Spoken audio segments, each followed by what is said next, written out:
Namo tassa bhagavato arahato samma sambuddhassa. Namo tassa bhagavato arahato samma sambuddhassa. Namo tassa bhagavato arahato samma sambuddhassa. Buddhang saranang gacchami, Dhammang saranang gacchami, Sanghang saranang gacchami, Dutiyampi Buddhang saranang gacchami, Dutiyampi Dhammang saranang gacchami, Dutiyampi sanghang saranang gacchami. Tatiyampi buddhang saranang gacchami. Tatiyampi dhammang saranang gacchami. Tatiyampi sanghang saranang gacchami. Panatipata veramani sikkhapadang samadhiyami. Adinnādāna veramani sikkhapadang samadhiyami. Kāmesu miccācārā veramani sikkhapadang samadhiyami. Musāvādā veramani sikkhapadang samadhiyami. Suramēraya majjapamāgatāna veramani sikkhapadang samadhiyami. Imani panca sikkhapadani samadhiyami. Imani panca sikkhapadani samadhiyami. Imani panca sikkhapadani samadhiyami. Itipiso bhagava arahang samma sambuddho vidyācarana sampanno sugato lokavidu anuttaro purisa dhamma sarati satta deva manussanang buddho bhagavati. Swakhato bhagavata dhammo sanditthiko akaliko ehi passiko opanayiko paccattāng veditabbo viññuhiti. Supatipanno bhagavato sāvaka sangho ujupatipanno bhagavato sāvaka sangho nyāyapatipanno bhagavato sāvaka sangho sāmicipatipanno bhagavato sāvaka sangho yadidang cattari purisa yugani atta purisa puggala esa bhagavato sāvaka sangho ahuneyo pahuneyo dakkineyo anjali karaniyo anuttarang puñakkettang lokasati.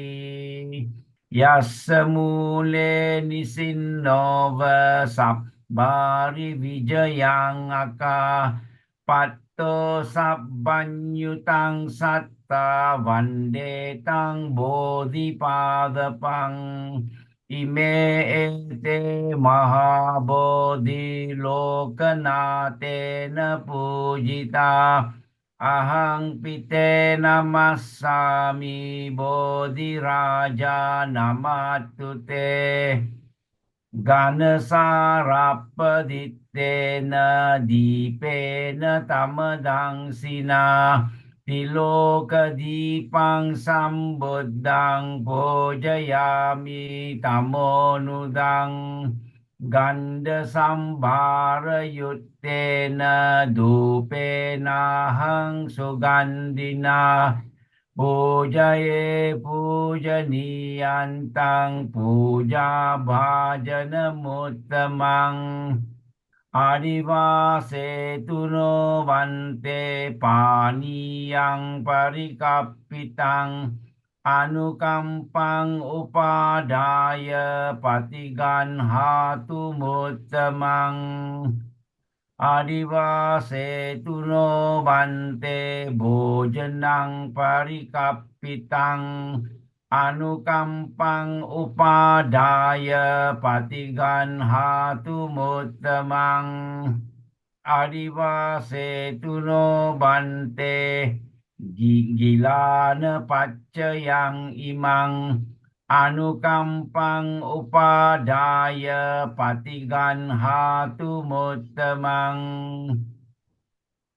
Vannaganda gunopetang etang kusuma santating Pujayami munindassa siripada sarolhe Pujemi buddhang kusumena nena punyena metena ca hotu mokkang Uppang milayati yata idang me kayo tatayati vinasa bhavang Kayena vaca cittena pamadena maya katang Acayang kamame bante buripanya tathagata Kayena vaca cittena pamadena maya katang Acayang kamame dhamma sandittika akalika Kayena vaca cittena pamadena maya katang Acayang kamame sangga supatipanna anuttara sadhu sadhu sadhu. Any questions pertaining to the life of the Buddha? Do you see the importance of the life of the Buddha? And then where do you find this life of the Buddha? You don't have a complete sutta where you can find the life of the Buddha lah. Unfortunately lah, huh? Unfortunately, you don't have a sutta that you can find the complete life of the Buddha. But we are basing the life of the Buddha on the book called Buddha Wangsa, okay? The Chronicles of the Buddha which was also written like 1,000 years ago, I think. It's called the Chronicles of the Buddha. Okay, so there are many people who will tell you that it is not in any suttas and all that. Yes, we can agree with them, but we are basing it on the Buddha Wangsa, which is a very old book also. Our text of reference for this life of the Buddha that we go in this sequence, it is from the Buddha Wangsa. Or in English, it's called the Chronicles of the Buddha. Brother Tan, is this available online? Say again? Is this book available online? Buddha Wangsa, I think should be, Okay, the word is Buddha, Buddha, Buddha, Vamsa, Buddha Wangsa. She has shown you, wow. Singapore edition, okay. The Great Chronicles of the Buddha lah. Okay, so this is where you'll find all the stories of the Buddha here, so yeah. So it's available online? I guess so, yes. Okay. So Smitra can answer you that, of course, she has it, she has a copy, yeah. So ours are basing on this. It is available. It is, It is available. I send the link to the chat groups. Then you can download. Yes. Okay, thank you. You can download. Yeah. Actually, if you go to the Google search, you just type in the Chronicle of the Buddha. then you get it. Okay. But anyhow, the soft copy is available. It is best view on laptop or desktop, which is the bigger screen. Yes. Yeah, okay. If you have a WhatsApp for desktop, then you open your WhatsApp in the desktop, then it's easier for you to download from the computer. Otherwise, you go to your computer, then you go for Google search, just type this Chronicle of the Buddha, then you find PDF for free download, then it'll be there. Okay, I'll stop sharing. Okay, thank you. Okay, so that is the basis lah. Where we start, the life of the Buddha starts from Buddha Dipankara lah. You know, Mahapadana Sutta tells you a different story lah. That's why people are disputing basing on the Mahapadana Sutta lah. Yeah. So, but actually, if you, nobody has asked me this, so never mind now. But in case Mahapadana means what? The lineage of the Buddha, you know. Lineage means whatever, every Buddha will go through the same lineage. So there's no point arguing that the Buddha didn't mention that about. Okay, only Vipassi Buddha was mentioned that he saw the four sides. Now, they didn't say Gautama Buddha didn't see the four sides. But this is the chronicles of the Buddha. This is the Mahapadana is a great lineage of the Buddha. Lineage means whatever every Buddha will go through the same process before he becomes the Buddha. Every Buddha must be born into Sita heaven before he comes down to be reborn as a human. Right? Every Buddha will be born as a prince or as a son of a very, very distinguished leader. Okay? He's not a prince president or not prime minister. Somebody is respected so that he has the comfort in life. Okay? Every Buddha will also marry and then have a child. Every Buddha will renounce this holy life, and every Buddha will sit under a tree to be enlightened. Okay? Okay, not all the Buddhas sat under the Bodhi tree. Yes, if you refer to the Mahapadana Sutta, it tells you that certain Buddhas sat under certain trees to become enlightened. Not all are under the Bodhi tree, but many are from the Bodhi tree. Okay, but not all. So, okay, this is the process that that all the Buddhas go through. All the Buddhas will find the truth. So what is the truth? The truth is the Four Noble Truths. Okay, every Buddha teaching is the same. Okay, because the truth cannot be different. Correct? There cannot be two truths. Cannot be that you are the Buddha, you teach something else. I'm the Buddha, I teach something else. Cannot be. The truth is the same. Okay, it's universal. So all the Buddhas taught about the Four Noble Truths and the Eightfold Path. And Paticca Samuppada, the law of rebirth, and karma, law of karma, and the three universal laws of anicca, dukkha, anatta. So these are the common teachings, not common, but these are the universal truth. All Buddhas teach the same. That is why it's called a Mahapadana Sutta. That means great lineage of the Buddha. Yeah, okay, yes, there are people who will say that no, the Buddha never saw this, never saw this. Okay, fine, go ahead. Never mind, it's their own opinion. We have our own opinion also. Okay, we all have different opinions because none of us can speak Pali in that sense. So we rely on people's interpretation. So you hear the interpretation from A, you might like it, you accept it.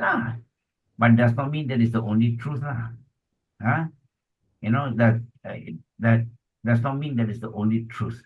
Okay, you like my interpretation, you can accept my interpretation. That it makes you comfortable, you accept. It doesn't make you comfortable, you think that somebody else's one is more comforting for you, you accept. There's no problem at all.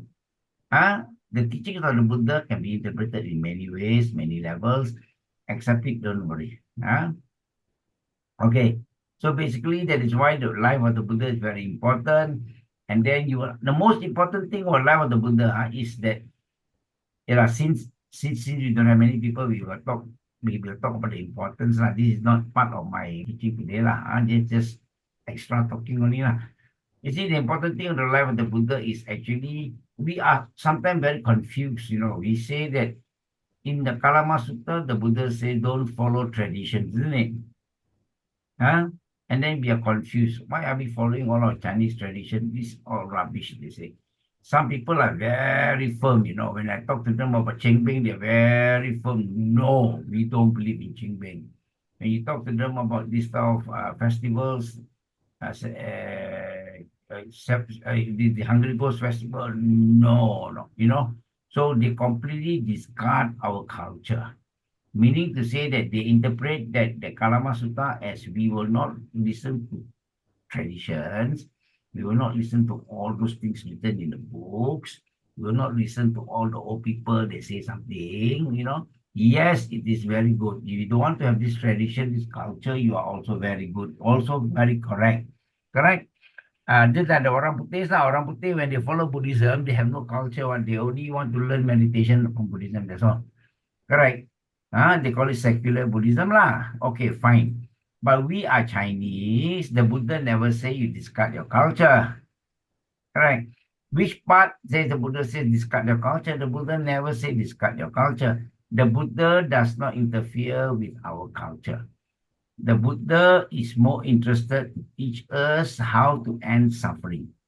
Okay? The Buddha never say your culture is wrong. No, the Buddha got no time for this lah.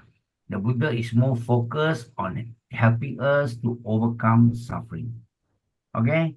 Now, so that is why the Buddha focuses only the Four Noble Truths, Eightfold Path, and the suttas to back this lah. So the Buddha does not actually, but we hear many a time the Buddha says, discard your culture, because those culture are those silly culture that people during his time practice. Culture, like we say, animal sacrifice, don't follow. But we don't do what? We Chinese got animal sacrifice. But those days, yes, during his time, when the king dream of something very bad or see the soothsayer will say, you go and find all the animals, one pair of each, dig a big hole, throw all the animals in there and bury them alive, Those are called animal sacrifice by those people then. This is what the Buddha does not agree. The Buddha says discard the culture, this kind of silly culture.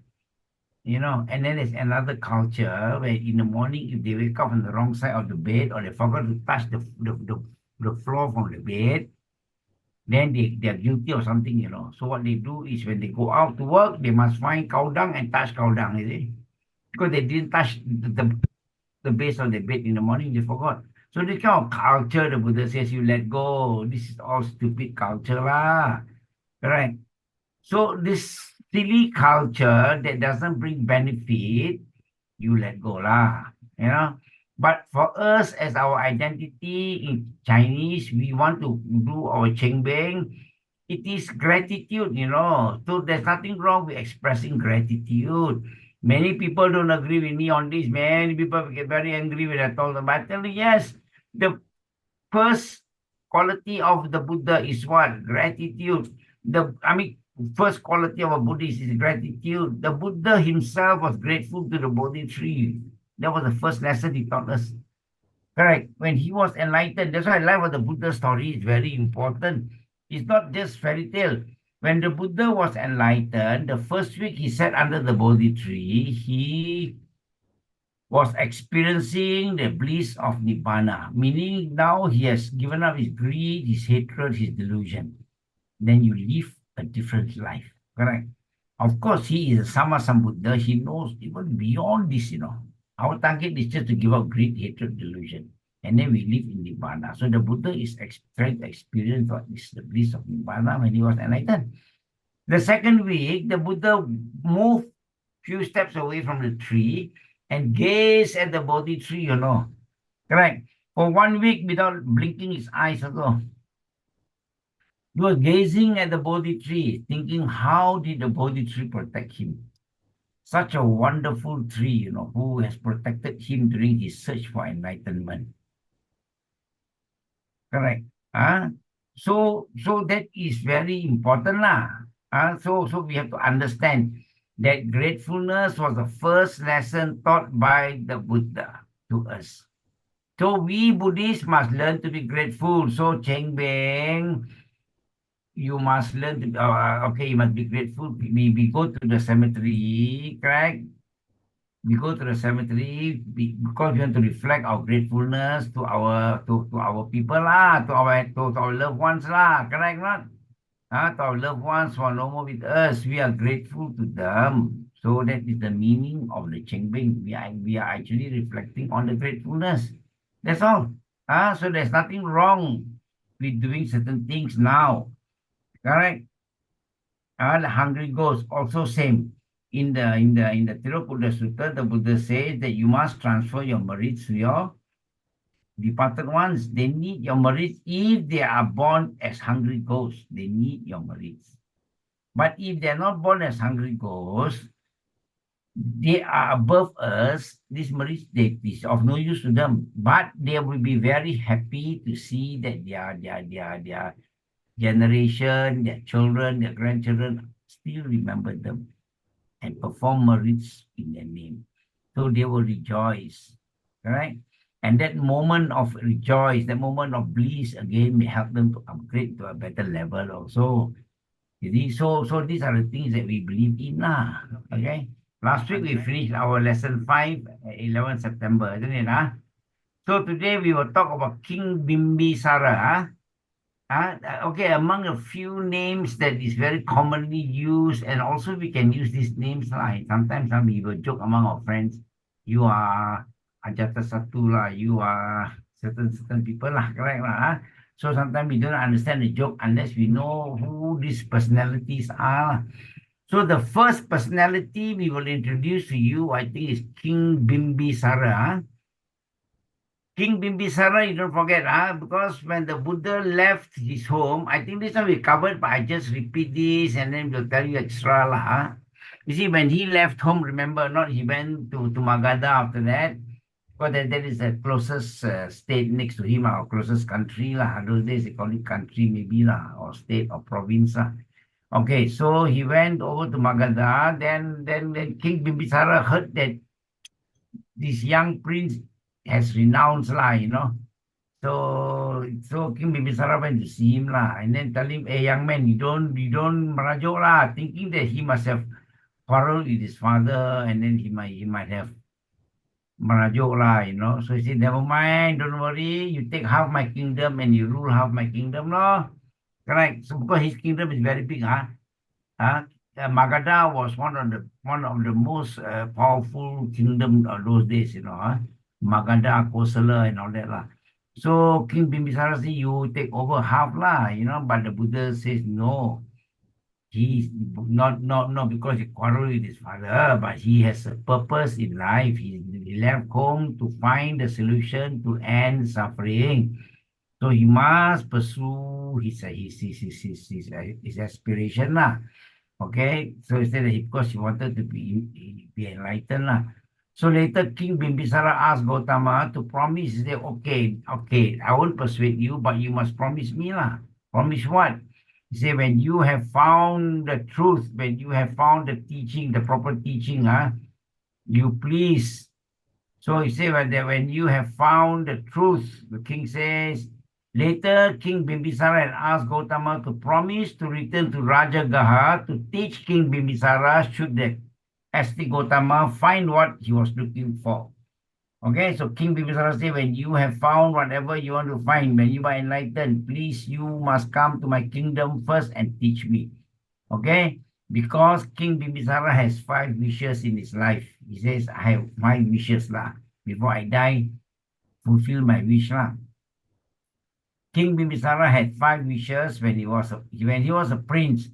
He said that his first wish was to become the king of Magadha, correct? So he eventually became the king and his father passed away, handed over to him. His second wish was that a fully enlightened one should visit his country. Because those days, remember the time of the Buddha, many people leave home to go and find a seek enlightenment, you see. So King Bimbisāra is very keen also. He said, whoever has found enlightenment, whoever was enlightened, they must come to my country, that's called Magadha, and teach me. Okay? No, he didn't say teach me. Okay. Second wish was he said that the enlightened one must visit his country. Then his third wish was that he should associate with such an enlightened one. He wants to associate, means he wants to give dana, he wants to know him in person. He wants to know that the enlightened one personally. Fourth wish was that the Buddha to preach the doctrine to him.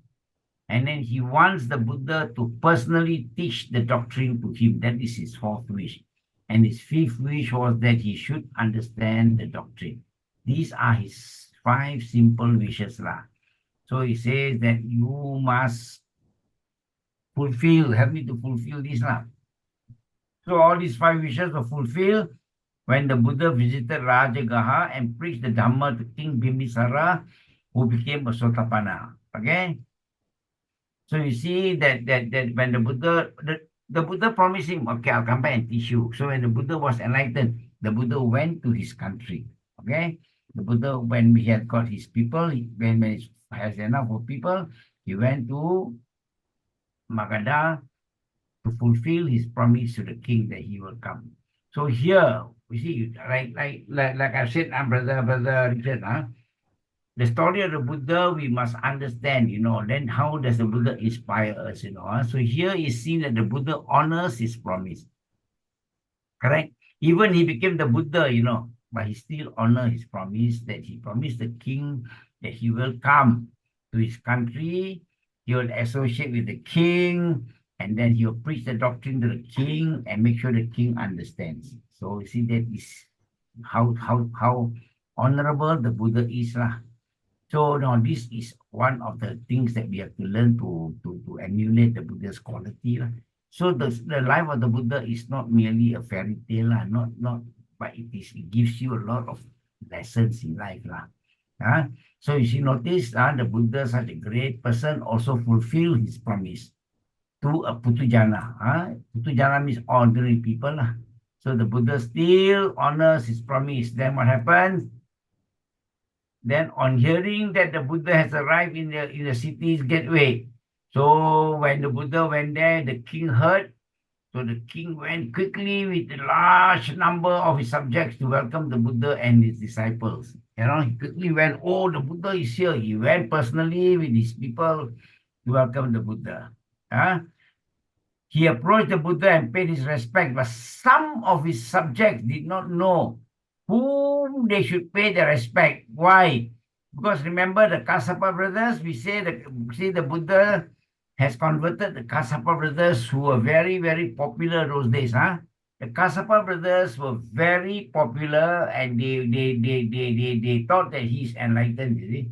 So he's a very popular figure. So when the Buddha came, remember after the Buddha has converted Kassapa brothers, all these 1,000 people, then the Buddha went with his entourage of 2,000 people into Magadha. So the king was very surprised when suddenly they saw, Kassapa brother is there also. So who now converted whom?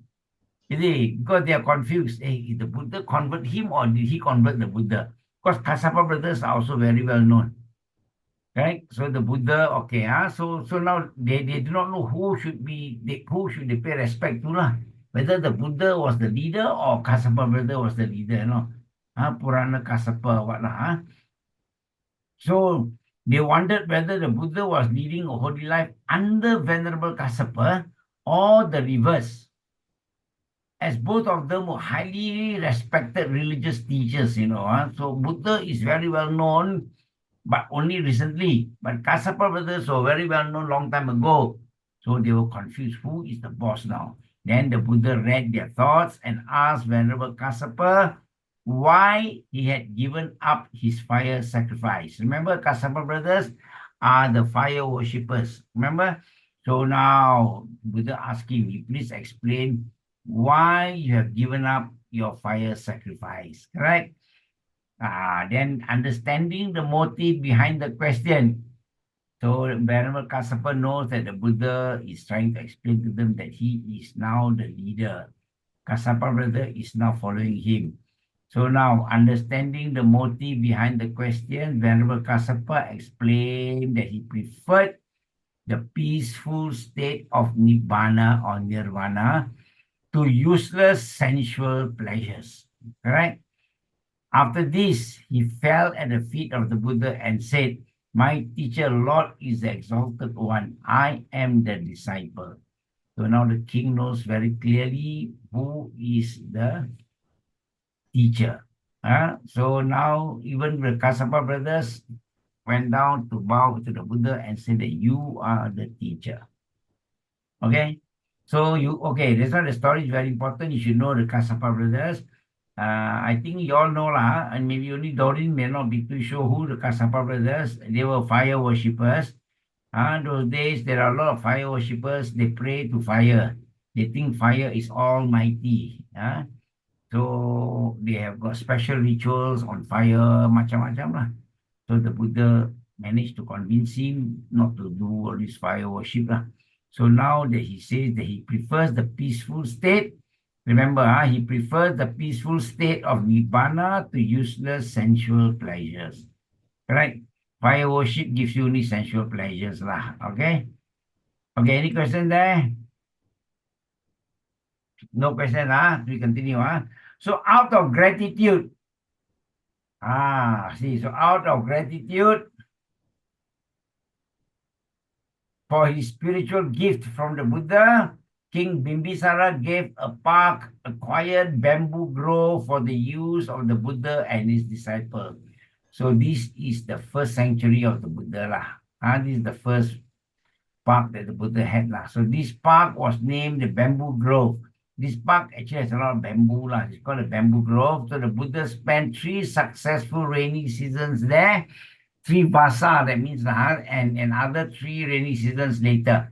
So total the Buddha spent about 6 vasas there. So after listening to the Dhamma, the king became a good and pious ruler.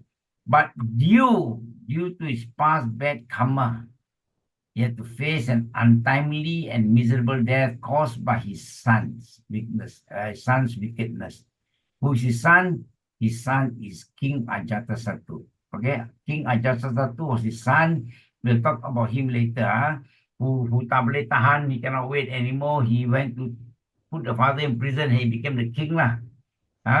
And this is also, we'll talk about him later. So remember, so the king's son's name is by his son's wickedness. So I think I will just change for you this one. I put his name better. So his son's name is King Ajātasattu. Okay, that's his son's name. Ajātasattu. Okay. Okay, so the next, we will learn about King Ajātasattu later lah. Maybe we introduce you that. Okay. So now in our chanting, sometimes we say Veluvana. Okay, Veluvana is in the Bojjhanga. In the Bojjhanga Sutta, these are the places, in the Bojjhanga Sutta, we learn Veluvana, isn't it? Kalanda Kanivape. Let me get that. Okay. So, so, when you come to this term, Evang me sutang ekang samayang bhagava rajagahe viharati veluvane kalanda kanivape. Okay, so that is the place. Veluvana is a bamboo grove. So reference Mahakassapa's Bojjhanga. Kalanda Kanivape is squirrel feeding ground. Squirrels feeding ground at Veluvane. Okay, Veluvana is the place where there are a lot of squirrels. So that's why it is called Veluvane Kalanda Kanivape. Remember when we chant this, Rajagahe, that means the Rajagaha, and the Viharati, Vihara, name Veluvane Kalanda Kanivape is the squirrels feeding ground in the bamboo grove. That is the meaning lah. And then the next thing that we learn is, of course, Okay, I'm just introducing to you the places lah. Ajātasattu, our King Bimbisāra donated this. Donated Veluvane Kalandakani Vape, which is the squirrels feeding ground in this bamboo grove. Then gave this whole park to the Buddha and the disciples to use lah. That was the first one that the Buddha had, okay? Then don't forget that okay, in the Dhammacakkappavattana Sutta, we say, Evang me sutang ekang samayang bhagava Varanasi yang isi patane migadaye. What does it mean?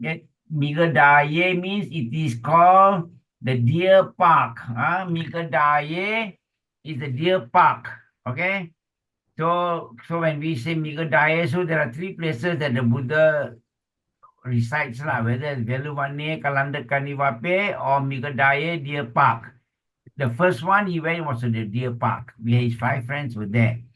And then the third place, you don't forget, another Sutta, Mangala Sutta, Dajaga Sutta, Mangala Sutta, he was teaching from where? He was teaching from this Jetavane Anāthapiṇḍika Arame. Okay, so this one, you see, in the Mahamangala Sutta, we always chant, Evang me sutang ekang samayang bhagava. Thus I've heard on one occasion the Blessed One, correct?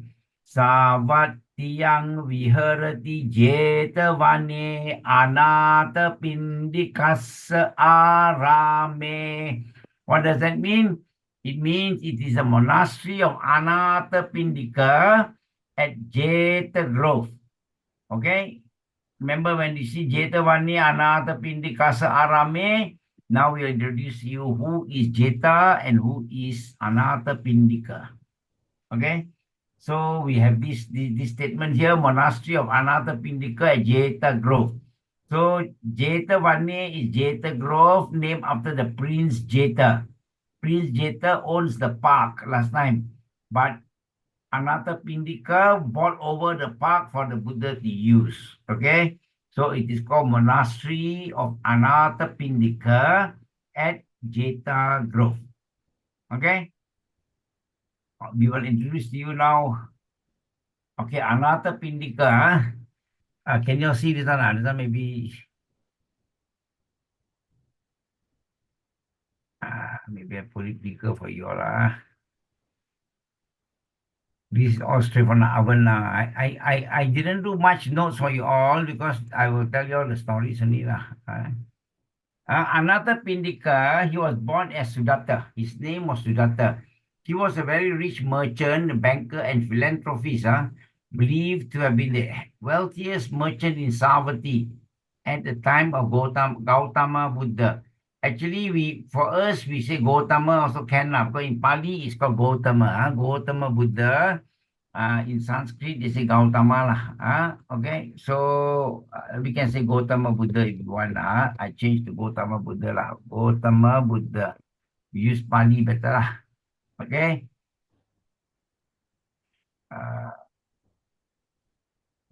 Okay. So he's considered as he has been the chief main patron of the Buddha. He is a very rich man and he has supported the Buddha. Okay. And why is he important?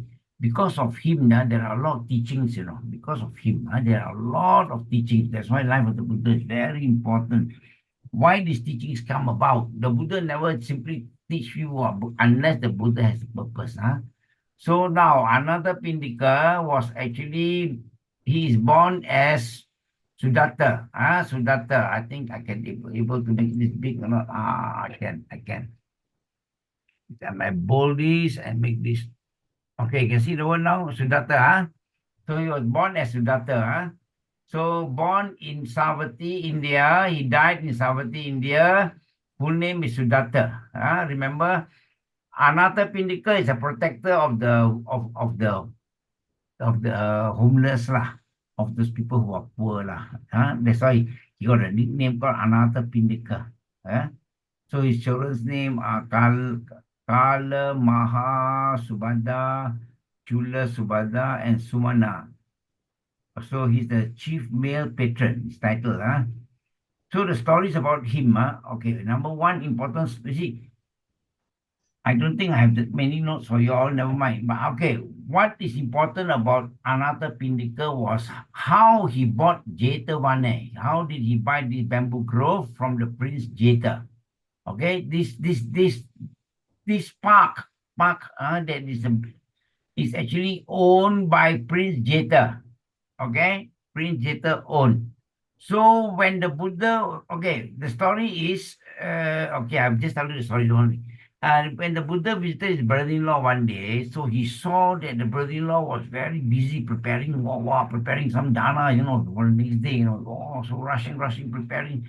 That the brother-in-law also kind of ignored him, Normally when he visit, they will pay a lot of attention to him, lah. Correct. But this time, looked like they are so busy doing something that they overlook at him. So he was very curious, asked his brother-in-law, hey, what's happening actually? What are you all preparing for? Then the brother-in-law says, we are preparing dana for the most enlightened person today, tomorrow. He says, the Buddha is coming. So I am hosting a dana for him. So Anāthapiṇḍika excited, I said, Ayyo, got chance to meet such a person, he also wants to meet lah. The brother said, never mind, tomorrow you go there lah. Tomorrow you can go lah. So the next day he went. Okay, the Buddha was also excited. Anāthapiṇḍika was excited. He went to see the Buddha, and then it was at night, early in the morning, still dark lah, So he was kind of scared to go. Those days he walked through the jungle lah. So, okay, the story goes that he was dark and then he wanted to turn back, but the Devas supported him. Devas said, don't worry, you go ahead. Then the Devas, when the Devas appear, they light up the whole place. So, wow, the place became bright. So, Siddhartha managed to walk. And then as he was approaching the Buddha called him by his name, Siddhartha. So he was very surprised. How come this man knows my name, So then when he kind of said, wow, this man is very powerful. He knows my name, Then the Buddha told him yes. Then he was very close to the Buddha lah. So he invited the Buddha to go to Kosala. He's from Kosala actually. So told the Buddha, you come and visit our place, and then I will host for you lah. And the Buddha agreed lah. So the Buddha went over to visit him. Then he wants to prepare a good place for the Buddha also lah, You see, King Bimbisāra has prepared one nice bamboo place for him, bamboo grove for him, a squirrel feeding ground, So he also wants to actually give him one park lah, So Anāthapiṇḍika, his name is Siddhartha. His nickname is Anāthapiṇḍika. So he saw a nice, beautiful park. But that park belongs to Prince Jeta. So that's where he says, Prince, I want to buy your park. The prince said, no way. The prince don't want to sell. So he told the prince, any amount you want, I will pay lah, but sell me lah. Because the prince said, no. He says, any amount, prince, any amount, please, you give me, I will honor. So the prince just simply put a price so that he won't buy lah. The prince told him, you take those gold coins, those days, like 50 cents coin, you fill up the whole park, okay? As much as you can feel, that is the land I will sell to you. So Anāthapiṇḍika or Siddhartha, of course, he took the challenge lah. He got all his men with wheelbarrows and they came and they pushed all the gold coins, and they place the whole place with gold coin. They said, this is the park I want to buy. Of course, the prince was very impressed with this kind of conviction that he wants to offer to the Buddha. The prince didn't charge him so much accordingly. The prince gave him discount. So the prince said, okay, I sell you the land. That is why that place is also called Jeta Grove. So that named after Prince Jeta. Because Prince Jeta did not actually sell it at that price. If he had sold it at that price, probably we won't recognize him, but he did not sell at that price. He knows that Anāthapiṇḍika was so convinced and so convicted to give the Buddha the place. So he sold and then they built the monastery there. So that's why the monastery is called Anāthapiṇḍika You know, remember Anāthapiṇḍika? Jetavana Anāthapiṇḍika Arame, monastery of Anāthapiṇḍika at Jeta Grove. So that's how he got his name lah. Huh? Okay. Okay. Then also, okay, where are we now? Okay. So now you know how he bought. I did not go into much details, but I think enough for you to know. And then when we say, but you are like Anāthapiṇḍika, that means you know that people are referring to you as a very, very generous person. You are the chief male patron of that place lah. Supposing I have a temple, you give me a lot of money to build my temple. I call you Anāthapiṇḍika law. You're the chief patron of my temple law. So that is why you need to know lah. Okay. Then the next part. Okay, that is story number one. How he bought the bamboo grove. Jeta Grove, bamboo grove from Prince Jeta. Okay, any question from there? I know I did a lot of shortcut. Okay, no means I will continue the second part of the story, which is important, is how he became poor and still donated dana, So now, when he built that the Jetavane, remember, when he gave when he donated this to the Buddha, when he donated Jetavana Anāthapiṇḍika Arame to the Buddha, don't forget, every day he actually give dana to the Buddha, all those monks staying there, 50,000, every day he gives dana to them, He looks after them in short, he looks after them, So he's a very, very, very generous person, So the story goes, I'm not going to detail again, but the story goes that one day he became poor also. Not that rich lah, not poor as bankrupt lah.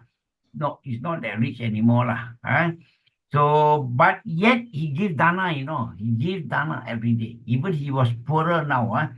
The reason why he was poor was because people borrow money from him, never pay him back lah, and then thieves stole his money lah. The flood and all that wash away his money lah. So he spent so much of money rebuilding the monastery, and then the flood wash away his money, and then the people borrow, never pay him back lah. So he now become a poorer man, not poor as bankrupt, but poorer man. But he still honor, he still give dana to the monks every day. There's 3,000 monks staying there. He still give them food every day. Then when he offered the food to the Buddha, he told the Buddha, I'm sorry, Bhante. This time I give you broken rice as dana lah. Normally he will prepare the first grade rice lah. But this time he say he's poorer now, but he still wants to give. But he used a little bit of broken rice now lah, not the first grade rice lor. Okay, so that is where now how he became poor and still donated dana. We told you why he poor, he still give dana. Then the Buddha taught him, giving dana is not about the quality of the food. Number one, correct? You see, so he has a lot of story. Giving dana is about coming and giving in person. You yourself cook, you yourself come and offer, and Siddhartha, Anāthapiṇḍika, such a rich man, he don't need to go and offer, he was servant not to offer, but no, he personally offered. So the Buddha said, this is the way to do dana, not to assign people to do everything like anything that you have done. No, better if you give in person, it is better lah. You get better merits lah. So because of him now, the Buddha, I will talk to you about the Kalama Sutta later. Kalama Sutta, basically, because of him, the Buddha says that there is a scale of merits, not because of the food, okay? Now, you don't think that you give me nice rice, first grade rice, you get more merits. Broken rice, less merits. No, it is how you offer, okay? You offer in person, you get better merits, okay? Okay, now, what is the Kalama Sutta? The Buddha also went one step ahead to explain the scales of merits to him. Basically, the Buddha says, yes, now whatever you give, people get merits, If leftover food you throw into the pond. You know there are fishes in the pond. You are saying, I throw into the pond, the fishes will eat. Yes, you get merits. Correct? But if you have rice and you give to the human, the poor human, your merit is higher than just throwing that rice into the pond lah, and you feed the fish lah. This is scale lah. So if you can give to a man, to a human, your merit is higher than just feeding the fish. Huh? Then again, the Buddha says, but if you give to a man, you give to a beggar who just give food, you give him eat, he sleep, you get merits, but less lah.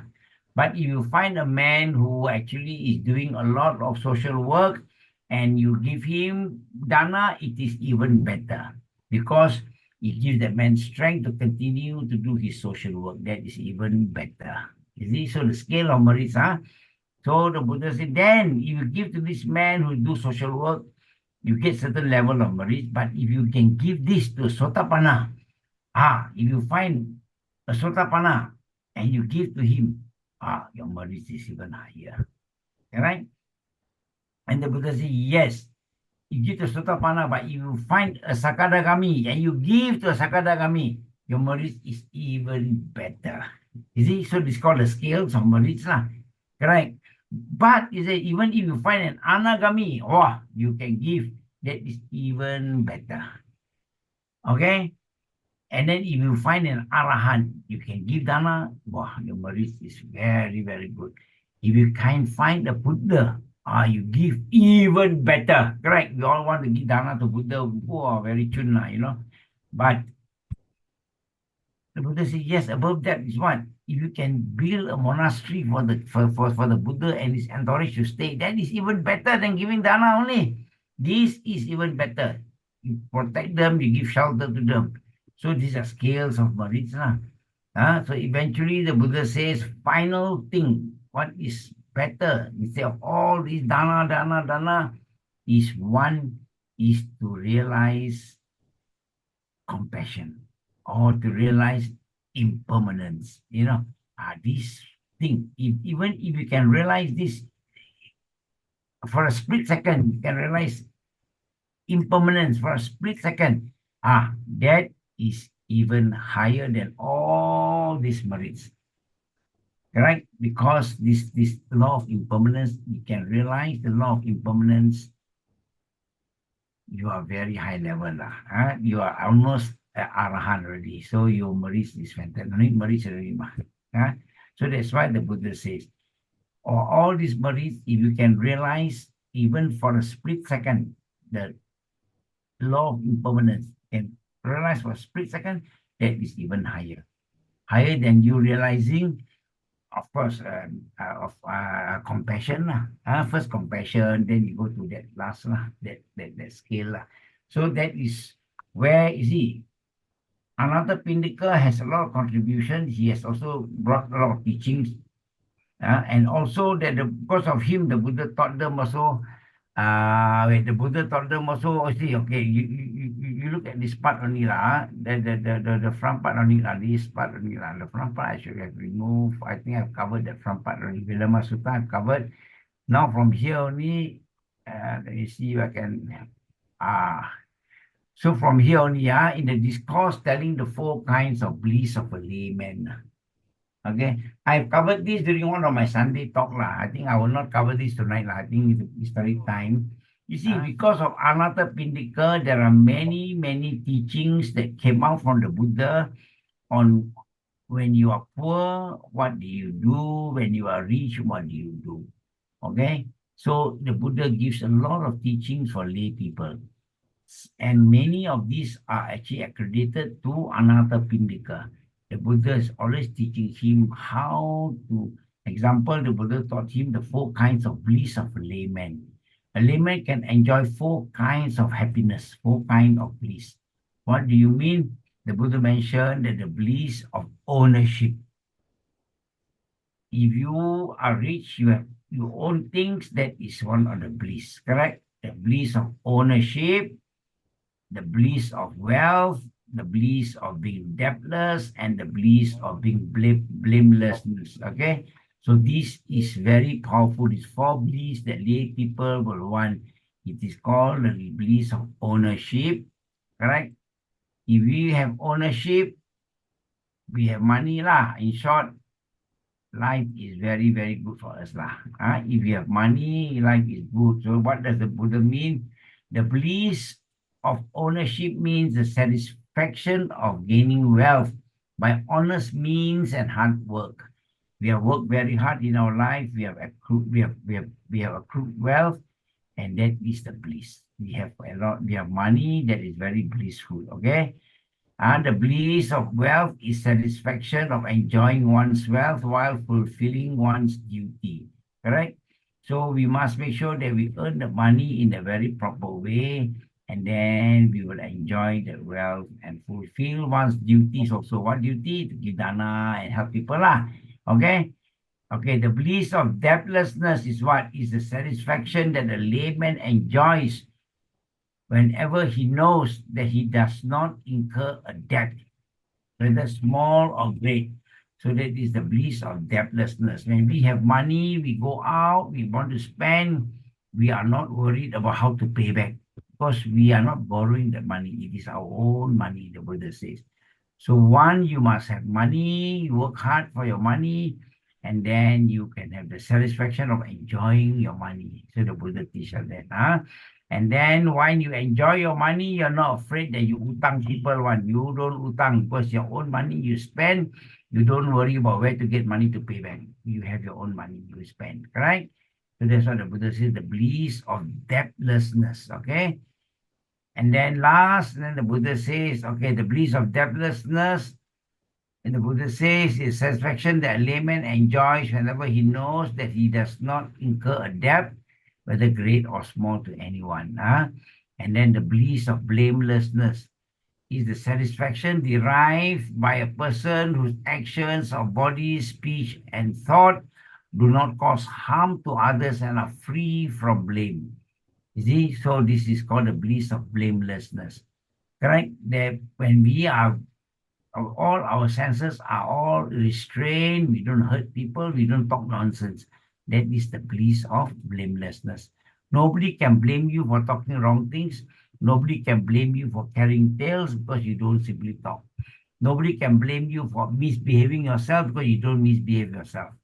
And nobody can blame you for having bad thoughts and don't trust people all the time, because once you have practiced all this, you live a blameless life. Nobody will blame you for anything. So that is how a person with money should live lah. So these are the 4 bliss for person with money. So the Buddha is teaching us how to live a good life. Okay, I will stop there lah. But any questions from you all? Satorin, any question? But Richard? No. Because I know I went a bit fast. I went a bit fast. I have actually spoken on this 4 bliss in detail last time. In one of my Sunday talks, I have covered. Our target in life is to enjoy this 4 bliss. Bliss of wealth. When we have money, we know how to spend. We earn it properly. Then we are happy that this money is earned well. No corruption involved, no under-counter involved. We have that money, we are very happy. So that is one bliss, the Buddha says. And then the bliss of knowing to spend that money. Not only keeping the money, the Buddha says, no point you know to earn, but you don't know to spend. You must learn to spend your money, the Buddha says. You see, so this all advice given to Anāthapiṇḍika, but it is very appropriate for us today also. Although Buddha talk about this 2,500 years ago, but today is still applicable for us. So when you have money, you will know to spend properly, spend with your relatives, share with them lah. Correct. Share means, big days, big occasion, have parties for them, enjoy them, invite them to the house, eat, that fellowship is very important.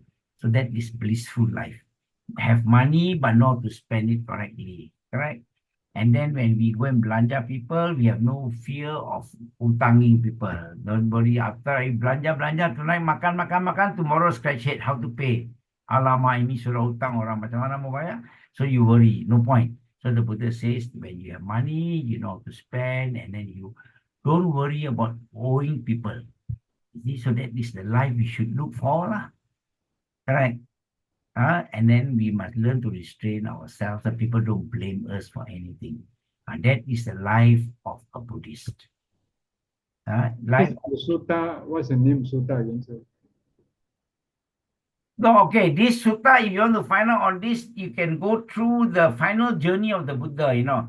Actually, all this is found, actually, there are some more stories, but we'll continue next week. Some of these stories are found in the final journey of the Buddha. Mahaparinibbana Sutta, you have some of these stories, yeah. Yes, so Mahaparinibbana, because Mahaparinibbana, you see, it is not only about the death of the Buddha, but it starts from Rajagaha. It tells you all his steps. He was targeting to go to Kushinara. Okay, so during that time, there are a lot of events. So this is all life of the Buddha. Maybe I'll cover that next week. Maybe we can talk about his final journey, lah. His final journey is very, very, very enlightening, you know.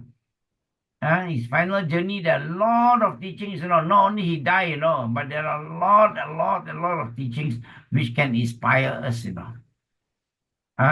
I'm more interested in Buddhism to inspire us to live a good life, lah. Life after death.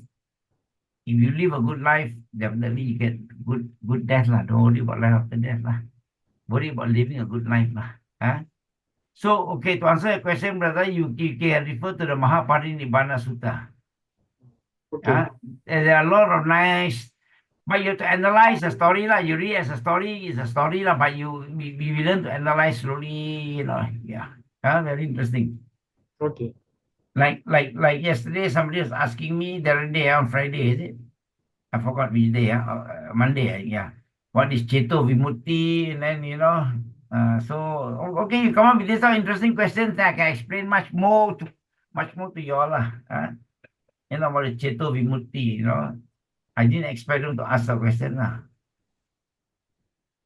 But it's not easy to understand what I said also, I agree. Okay, so with that, I think we come to conclusion. We have already passed 10 minutes, Yeah. And I hope to see you again, Sister Doreen. If you have time, you join us in our chanting. Don't worry about your pronunciation or that. We must start somewhere. That is also, you see, when the Buddha started his journey, when the Buddha was enlightened, he was not sure, you know, whether or not people can understand his teaching or not. Correct? But yet, he walked for about, I think, 150 kilometers, you know, to see his 5 friends to teach them. He is not sure whether they will understand or not. He is not sure whether his Dhamma is useful for us or not. There is no guarantee that he will succeed.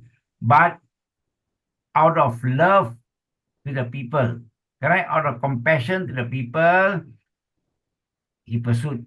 And then he succeeded. See, today there are billions of followers. See? So we must also think like that, lah. Out of love for ourselves, lah, we must also try to do, lah. We must love ourselves first. We must think that it is good for us. So we learn, lah. Don't worry about pronunciation. Slowly, lah. Slowly. But we will learn slowly, lah, sister. Okay, I hope you will come and join us again, sister.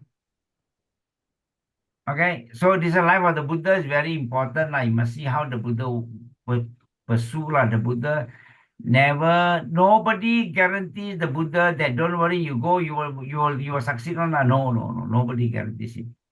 But he went and then he succeeded. So we also must love ourselves. The Buddha said he loved people out of compassion to the world. He went. But for us, out of our own compassion, we must learn to chant properly, lah. So that we can learn to chant properly, so that we can save ourselves better one day, lah. We can go higher heavens, maybe, I don't know. We try, lah. Okay, sister? So let us be inspired by the teachings of the Buddha. Sadhu, sadhu, sadhu. Let me just do our dedication only, lah. Ettavata cha amhehi sambatang punya sampadang sape deva sape satta sape bhuta anumodantu sapa sampati siddhya Idang me nyati nang hotu sukita hontu nyatayo.